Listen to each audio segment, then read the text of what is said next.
Bonjour à tous, bonjour à toutes. Merci d'être fidèles à notre émission sur Radio Fréquence Atlantique. Nous rappelons les longueurs d'onde 88.3, 93.6, 105.9. Vous pouvez suivre également l'émission sur rfaradio.fr, donc sur le net. Et donc, tous les dimanches, nous nous retrouvons pour commenter l'actualité, pour faire des points de déconstruction. Et aujourd'hui, je vais faire un point global. D'habitude, nous faisons un point en particulier sur l'actualité, un autre national martiniquaise, un autre sur l'actualité internationale et une partie des constructions qui s'ensuit. Mais simplement les faits d'actualité, tant au niveau national qu'international, que nous avons retenus, relèvent d'une même problématique et les commentaires tiendront lieu de déconstruction. Donc c'est pour ça que je ferai globalement un seul. Alors si nous retenons des faits d'actualité importants pour la Martinique, qui concernent particulièrement la répression, les manœuvres judiciaires, nous allons évidemment parler du procès de Hervé Pinto, qui s'est tenu sur 2 jours. Donc nous en reparlerons dans les informations nationales. Mais ce qu'il faut retenir, c'est qu'il y a une scélératesse particulière du tribunal qui visiblement cherche à étouffer les contestations et empêcher que quelqu'un qui est président d'un collectif de justiciables ne puisse bouger. Alors, en gros, Hervé Pinto, qui conteste l'occupation, la vente illégale d'un terrain dont sa famille a hérité, qui a eu des décisions de justice prouvant qu'effectivement l'acte de propriété de son aïeul est valable et que donc les manœuvres qui ont permis la construction du lotissement sont frauduleuses, organise des protestations, des manifestations pour exiger que son droit soit respecté. La police intervient, il est persécuté, mis en garde à vue, et traîné devant les tribunaux, et il se retrouve condamné à 15 mois de prison avec sursis, avec des interdictions de se rendre sur des espaces du terrain de sa famille. Il se retrouve avec des restrictions à ses libertés citoyennes, en tant que militant. Bref, on essaie de le museler. Évidemment, il y aura appel, la mobilisation continue. Mais le coup a été fait par la justice coloniale. Le deuxième élément à signaler, c'est le procès du jeune Edwin, qui a été accusé d'avoir incendié un hangar il y a plus de 2 ans de cela. Il a effectivement fait 2 ans de prison. Je sais aujourd'hui que ce procès arrive. Mais ce jeune Martiniquais d'une vingtaine d'années, 22 ans, a été emprisonné alors que son épouse était enceinte, a accouché sans qu'il puisse voir son fils de ses premières années de naissance. Et donc, le procès a lieu. Et révélation faite par les avocats à la sortie du procès, puisque c'est un délibéré, on aura le résultat le 13 mai, les avocats révèlent que pendant ces 2 ans, la justice refusait de leur donner une vidéo sur laquelle ils prétendaient se fonder pour condamner Edou.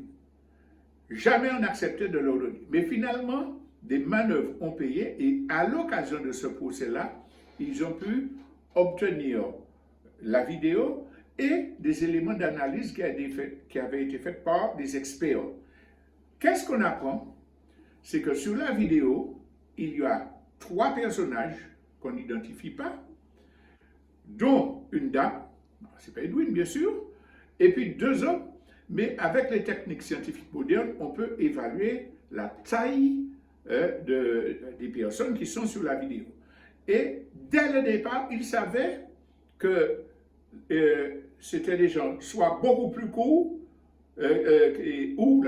donc ça ne pouvait pas être Edwin. Dès le départ, il le savait. Deuxième élément, ils font état d'une bouteille en plastique sur laquelle il y aurait des empreintes de Edwin. C'est elle qui aurait servi à incendier avec de l'essence dedans, mais tout a brûlé sauf la bouteille qu'il retrouve, soi-disant, avec des empreintes. Mais il est établi que lorsque des gendarmes sont allés, des policiers sont allés interpeller Edwin, je crois que c'était à la Pelletier, il était en train de boire et ils avaient ramassé des objets autour de lui. Donc, les avocats vont poursuivre pour savoir s'il n'y a pas eu une provocation ubuesque. Mais de toute façon, les arguments tombaient. Donc, ce jeune militant a passé 2 ans en prison, ça avait été gâché, comme il l'a dit, mais et manifestement, il y a eu des preuves fabriquées pour le maintenir. Alors là, comme dans le cas de Ripeto, il s'agit de casser les résistances, décourager les militants, surtout un jeune de 20 ans, pour que les autres disent non, on ne peut pas continuer, nous avons fini la chose, etc. Troisième élément, c'est l'annonce cette semaine-là que le tribunal administratif va se pencher sur le cas de 6 personnels de santé, membres actifs de la lutte de l'UGTM contre la vaccination obligatoire, qui s'étaient mis en droit de retrait pour tenter de casser leur contrat, de les licencier en fait. Alors, c'est demain que ce procès aura lieu, cette audience aura lieu, disons, lundi à 4h, à 16h ou à 14h? À 14h, il me semble. À 14h, voilà. Et sur RFA, vous allez entendre le témoignage, l'intervention de Serge Haribo dans la matinée. Mais, là encore, on sanctionne des gens qui étaient à la pointe de la lutte. On se rappelle que parmi eux, déjà, certains avaient été traités devant les tribunaux sur des prétextes de violence, d'insultes à policiers, etc. Bon, c'était tombé à l'eau. Donc, il y a vraiment une persécution. Donc, ça, c'est cette semaine des faits qui montrent qu'il y a une offensive accélérée du pouvoir colonial pour couper les têtes des résistants, des dissidents. Mais quand on se rapporte à ce qui s'est fait en France, on voit que c'est une tendance globale à la fascisation qui se confirme. C'est tous ceux qui soutiennent la lutte du peuple palestinien, qui dénoncent le génocide abominable commis par Israël avec la complicité des gouvernements impérialistes occidentaux, eh bien, ils sont victimes de répression. Rappelez-vous que de nombreuses manifestations pour la paix avaient été interdites par le gouvernement français. Eh bien là, on n'a pas le droit de dire qu'Israël c'est un génocide, fait un génocide. On n'a pas le droit de dire qu'Israël a le soutien des Occidentaux. Non. Alors, la fascisation du système se déroule comment? On interdit des conférences. Jean-Luc Mélenchon, qui a été candidat quand même à la présidentielle française, se voit ces conférences interdites, et alors qu'il vient parler de la paix. On rappelle qu'auparavant, il avait été déjà persécuté dans son local, il avait été poursuivi dans son propre local par une offensive de répression. Mais il y a d'autres personnes, Rima Hassan par exemple, qui est poursuivi pour apologie du terrorisme.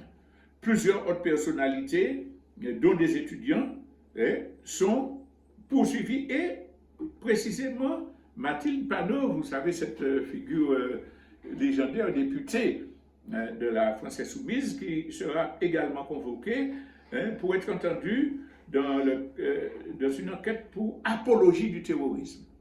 Alors, il faut dire également qu'il y a un secrétaire de la CGT Nord, un secrétaire départemental qui distribue un tract pour la paix en Palestine et qui a été condamné à 1 an de prison avec sursis.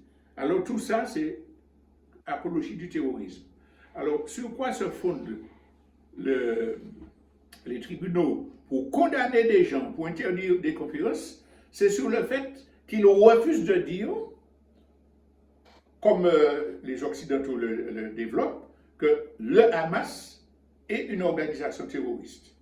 Alors, vous n'avez pas le droit de dire, je soutiens le peuple palestinien, je dénonce le génocide, si en même temps vous ne dites pas, mais il faut que Israël se défende contre le terrorisme du Hamas.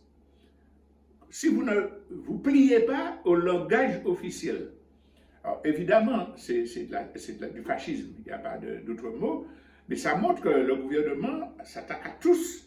Dans les colonies, c'est encore pire, mais dans ce pays soi-disant patrie des droits de l'homme, contre ceux qui dénoncent la barbarie d'Israël.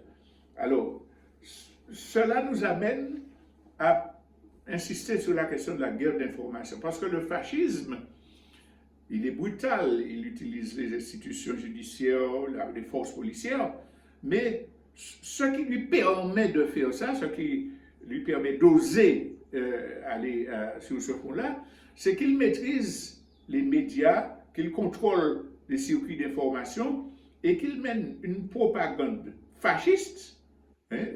Goebbels, c'est le maître en la matière, pour que l'opinion publique accepte les dérives, accepte. En revenant en arrière, rappelez-vous la campagne qui avait été faite pour criminaliser les gens qui refusaient l'éjection de produits expérimentaux. Aujourd'hui, là, tout le monde sait, même si on ne crie pas sur tous les toits, que les effets secondaires, les embolies, les crises cardiaques de jeunes de 20 ans, de jeunes sportifs, c'est la loi. Tous ceux qui ont été vaccinés ont des raisons d'être inquiets. Alors, la nature humaine est ce qu'elle est. Il y a des gens plus solides, qui ont une hygiène de vie plus santé, plus saine, qui arrivent à mieux résister, qui n'ont pas, heureusement, ces effets secondaires-là.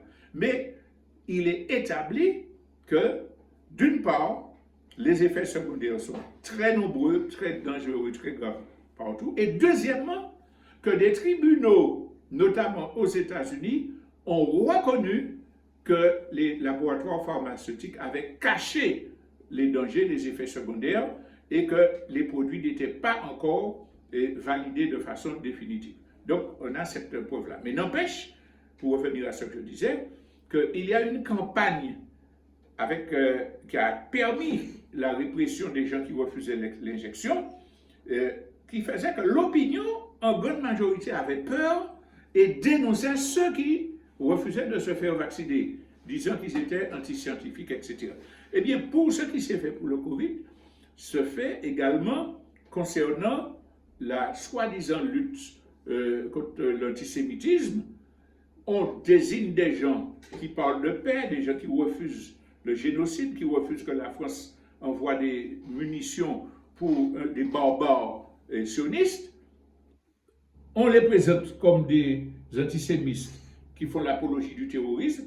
Donc, l'opinion est supposée accepter ces dérives. Sauf que, dans ce cas-là, ça ne passe pas, parce qu'il y a la contre-information qui circule sur les réseaux sociaux et qui montre que l'essentiel des arguments développés par Israël et repris massivement par les médias occidentaux, ce sont des contre-vérités, c'est de la propagande, c'est du fascisme. Prenons un exemple. Vous vous souvenez de l'UNRWA, qui est l'organisme, une ONG qui fait du travail humanitaire, qui s'occupe des réfugiés palestiniens, des écoles, des hôpitaux. Eh bien, l'armée sioniste d'occupation a déclaré, oui, parmi les gens qui sont venus le 7 octobre, il y avait 12 employés de l'UNRWA. Donc l'UNRWA, c'est une victime du terrorisme. Tous les médias l'ont fait. Tous ont dénoncé l'UNRWA. Ils ont suspendu les aides alimentaires, les collaborations qu'ils faisaient avec cette ONG qui permettait de donner à manger aux victimes, aux réfugiés palestiniens. Eh bien, la CIA a fait, un rapport de la CIA a fuité il y a 2 jours, pour dire que, après enquête internationale indépendante, Israël a été incapable de donner la moindre preuve. Un rapport de la CIA qui reconnaît, non, l'UNRWA, c'est pas vrai. Israël n'a pas donné de preuves, ce n'est pas vrai. Alors, timidement, il y a certains qui disent, on va recommencer à collaborer. Mais tous les médias qui ont développé la thèse pour le compte de l'armée israélienne, leur bec est cloué. Voilà un exemple de désinformation. D'autres informations ont été démenties. Quand on dit que le 7 octobre, 50 bébés avaient été décapités par le Hamas, la preuve a été faite que ce n'est absolument pas vrai. C'est une provocation de l'armée israélienne. Quand on parle de la vague de viols d'Israéliennes, etc., la preuve a été faite que la principale personne, dame qui argumentait, qui disait ça, c'était quelqu'un qui était manipulé par les services secrets israéliens. Nous sommes des gens honnêtes. Nous ne pouvons pas déclarer que jamais il n'y a eu aucun viol le 7 octobre avant ou après. Dans toute guerre, il y a des abominations. En Israël, il y a des viols d'enfants qui sont en prison depuis combien d'années? Donc, la bête humaine existe et parfois de tous les peuples, pas parfois, de tous les peuples. Donc, on ne va pas se permettre ici de dire que non, il n'y a jamais eu de viol. Mais ça n'est pas vrai qu'il y avait une directive et un comportement généralisé, global, voulu par le Hamas qui exigeait que ces combattants violent les gens pour les effrayer. N'empêche que cela a permis à beaucoup de gens d'intégrer l'idée que le Hamas, c'est une organisation terroriste et que Israël a le droit de se défendre. On hésite à soutenir. Alors maintenant que les révélations arrivent et puis qu'on voit que c'était de la désinformation, les gouvernements veulent faire taire en interdisant les manifestations, en interdisant les conférences, en faisant des procès contre les gens qui disent que Israël a tort, etc., pour jeter le doute sur la crédibilité de ceux qui défendent la résistance palestinienne. Et on peut dire ce qu'on veut, on peut être militant, on peut être formé, cela agit sur le cerveau. Alors, permettez-moi de dire que personnellement, cette émission-là que je fais de déconstruction depuis plus de 30 ans, je lutte contre la désinformation. Mais moi, j'ai été pris dans une... Quand on a parlé des charniers de Timisoara, je répète ça, c'est pour montrer aux gens qu'on n'a pas à se culpabiliser. Si on s'est fait manipuler, au contraire, il faut en être enragé et puis lutter pour ne plus l'être. Eh bien, quand j'ai vu l'émission, le jour où on montrait les charniers de Timisoara, et puis un bonhomme près de cadavre, sans escroc, ils ont tué ma famille, etc. Le mois de mai suivant, je suis en Belgique, je rencontre le caméraman qui était là, sur place, qui m'a dit, voilà, c'était la RTBF, Radio-Télévision Belge, qui téléphone à sa rédaction, ne répercutez pas cela, c'est un mensonge, ce sont des cadavres qui ont été pris dans une morgue sur montage. On lui a dit de fermer sa gueule s'il veut conserver son travail. Le caméraman qui était sur place qui me l'a dit. Et après, tout le monde a su que c'était un montage. Les charniers de Timisoara n'avaient pas existé. C'était un prétexte pour tuer Ceausescu et sa femme. Alors, militant qui fait de la contre-information depuis plus de 30 ans, j'ai été influencé par ça. Parce que ce jour-là, il y a merde à l'eau. Moi qui croyais que... J'ai compris. Mais imaginez le nombre de gens qui n'ont pas la contre-information. Quand ils vont entendre dire quelqu'un, je dénonce l'assassinat de Ceausescu, on va dire, ouais, monsieur, c'est un criminel, c'est un bandit, puisqu'il soutient quelqu'un qui avait des robinets en or, des esclaves et qui faisait des charniers. Excusez-moi de donner des exemples personnels, mais c'est ce qui motive ma réflexion, désolé. Il y a 2 jours,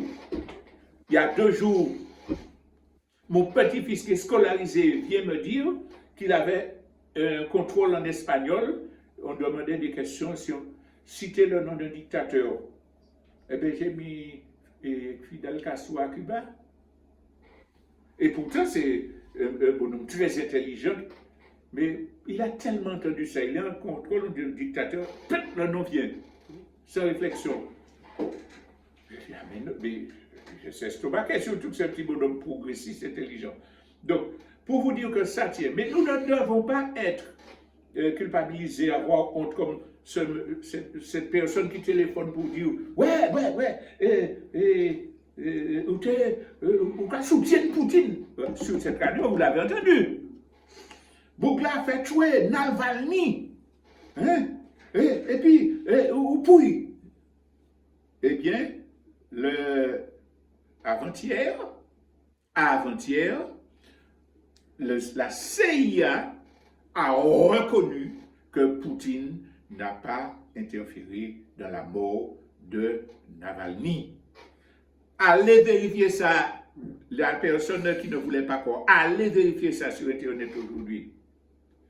CIA, vous tapez CIA Navalny, révélation. Tout le monde a dit, Poutine, c'est un criminel, il tue Navalny. La CIA reconnaît que non, il n'a pas, c'est pas lui. Quels médias avez-vous entendu dire on nous avait couillonné? Non, mais ça reste. Parce que ceux qui n'ont pas eu la chance, comme nous, de lire cette information, pendant 20 ans encore, ils vont dire que Poutine, c'est un criminel qui a tué, qui a donné l'ordre de tuer Navalny. L'opposant. Un opposant politique. Donc, je répète que nous ne devons pas nous culpabiliser, avoir honte, n'ont pas honte. Nous devons dire, mais c'est fou, c'est pour que la folle, on est comme ça. Et puis avoir l'honnêteté intellectuelle de dire, mais désormais, il faut que je surveille mieux mes informations, que je compare les sources, etc. Parce que c'est l'élément clé dans toute guerre. C'est la question de l'information et par voie de conséquence du moral des troupes. Si vous ne savez pas voir qui est votre ennemi, Malcolm X l'avait bien dit, la presse a un tel pouvoir que vous allez considérer vos ennemis comme vos amis et vos amis comme des ennemis. Je n'ai pas la phrase exacte, mais c'était ça l'idée qu'il développait. Donc, si vous ne savez pas qui est votre ami, qui est votre ennemi, si vous écoutez l'ennemi vous dire que celui-là, il n'est pas bien, faut pas, mais vous allez vous mettre dedans. Alors, c'est soit on n'a vraiment aucune intelligence, il y a un problème de compréhension intellectuelle, ou bien soit on est de mauvaise foi et puis qu'on soutient un camp de scélérats en toute conscience. Arrêtons avec cette autoculpabilisation inutile. Et puis disons, à l'heure actuelle, il y a une fascisation globale du monde. Il y a une volonté de faire taire toutes les divergences, toutes les positions différentes. Donc, il nous faut nous informer, nous former pour pouvoir nous confronter à cette offensive-là. Alors, ça m'amène à parler du dernier point. C'est que si vraiment on a pris conscience qu'il y a une guerre mondiale qui est menée par les multinationales, les impérialistes, les gouvernements qu'ils ont placés à la tête des pays pour pouvoir les relayer, si on est conscient de ça et qu'on comprend que cette guerre-là est principalement pour empêcher au peuple de se libérer, de s'émanciper, d'accéder à l'information, on ne peut pas dire, ah ouais, c'est pour la méchée, puis rester les bras croisés. Il faut dire quelle conclusion nous en tirons. Alors, il y a une première conclusion qu'on a déjà évoquée en parlant de propagande et d'information, c'est qu'il faut s'informer, il faut se former, il faut lire, il faut arrêter de zapper sur des vidéos à scandale, etc. Il faut vraiment arriver à choisir aussi, à s'imposer des moments de formation dans la lecture, même si elle est rébarbative, c'est embêtant, on apprend son bébé, mais on fait pas petit. Il faut lire, il faut écouter les voix divergentes. Il faut aller sur des réseaux d'information alternatifs. Il faut se donner un temps, même manière nous avons fait 2 temps par jour les WhatsApp, eh bien nous avons 1 heure par jour pour nous éduquer, nous former, nous informer. Parce que si on n'a pas une vision claire des choses, on ne peut pas élaborer une stratégie. Alors la deuxième chose, c'est comprendre que ce n'est pas l'effet coup de gueule qui est la solution, c'est l'organisation. Quand on est tout seul, on peut réagir. On ne va jamais dire à quelqu'un qui est attaqué individuellement de ne pas réagir ou de ne pas faire quelque chose. Il faut le faire. Mais on sera écrasé par la machine si on ne fait pas sa réaction converger avec une riposte globale des populations. On parlait tout à l'heure des attaques qui sont faites contre le personnel de la santé. Mais alors on va dire, ouais, vous c'est bien méchant, hein? Il y a essayé de mettre 6 personnes du GTM dehors. Mais c'est le GTM qui se bat depuis des dizaines d'années pour l'hôpital de Trinité, qui fait en sorte que des choses avancent. Là, il a coupé tête. Entre autres, il n'est pas seul. Mais quand on laisse couper la tête des militants des syndicats qui se battent contre les